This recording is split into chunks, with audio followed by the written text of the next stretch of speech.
тоҷикистон ба сегонаи асосии кишварҳои таъминкунандаи пахта ба Русия ворид шуд. кишварҳои узви созмони ҳамкориҳои Шанхай дастрасӣ ба беш аз 500 000 пойгоҳҳои интернетии террористиро маҳдуд карданд. дар Ханты-Мансийски Русия барои мактабҳои Донбасс постпон меҷӯянд. аввалин ҳавопаймоҳои ҷангии бидуни сарнишини Эрон барои истифода дар ҷанги Украина дастраси Русия шуд. тоҷикистон ба сегонаи асосии кишварҳои таъминкунандаи пахта ба Русия ворид шуд. дар ин бора РИА Новости хабар менависад.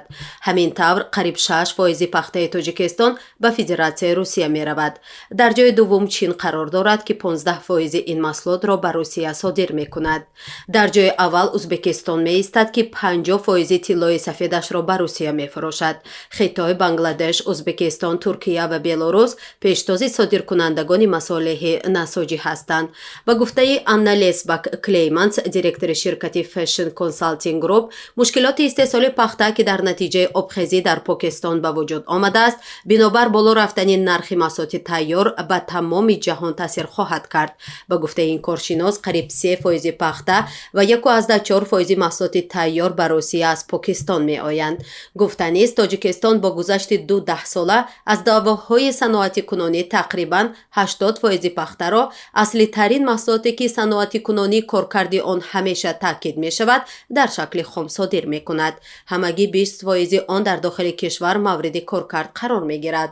ёдовар мешавем ки Эмомалӣ Раҳмон дар соли 2000 аз ҳукумат талаб карда буд ки тадриҷан бояд тамоми пахтаи ватанӣ дар дохили кишвар коркард шавад.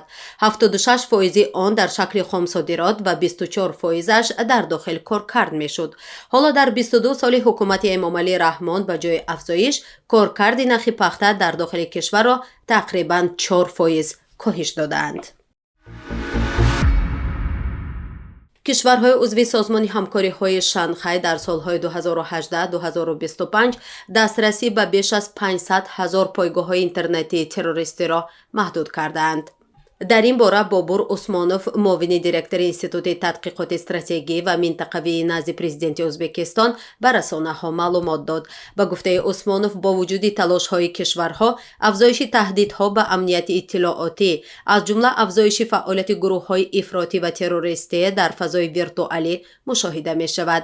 дар солҳои 2018-2021 кишварҳои созмони ҳамкориҳои Шонхой дастрасӣ ба беш аз 500 000 пойгоҳҳои интернетии террористиро маҳдуд карданд.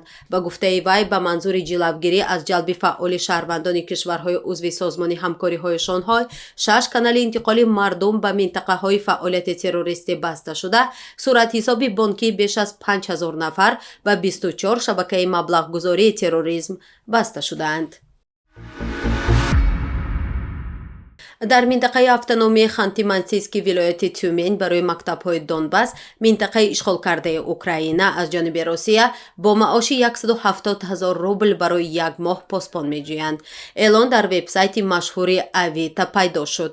дар он гуфта мешавад ки минтақаи автономии Ханты-Мансийск барои постпонии мактабҳои Ҷумҳурии Халқии Донецк ва Ҷумҳурии Халқии Луганск одамон барои постпонӣ дар мактабҳо ҷалб карда мешаванд. сафари кори 2 моҳа аст. маош барои ҳар моҳ 150-170 рубл аст. дар хабар гуфта мешавад, ҳар як хоҳишмандро аввал ФСБ-и Русия месанҷад. корфармо ваъда медиҳад постпонро бо зиреҳ, кӯлоҳ ва тапончаи ҷангии ИШ-71 таъмин мекунад. дар сурати осеб дидан ё захмӣ шудан ба постпон ба маблағи 3 миллион рубл ва дар ҳолати марг 5 миллион рубл суғурта дода мешавад. аз ин хабар бармеояд, дар худи минтақаи Донбасс нафароне ки розӣ бошанд мактабҳоро постпонӣ кунанд намондааст. ё ин як намуд ҷалби мардон ба ҷанги алайҳи Украина мебошад. аввалин ҳавопаймоҳои ҷангии бидуни сарнишини Эрон барои истифода дар ҷанги Украина дастраси Русия шуд. дар ин бора нашрияи The Washington Post хабар додааст.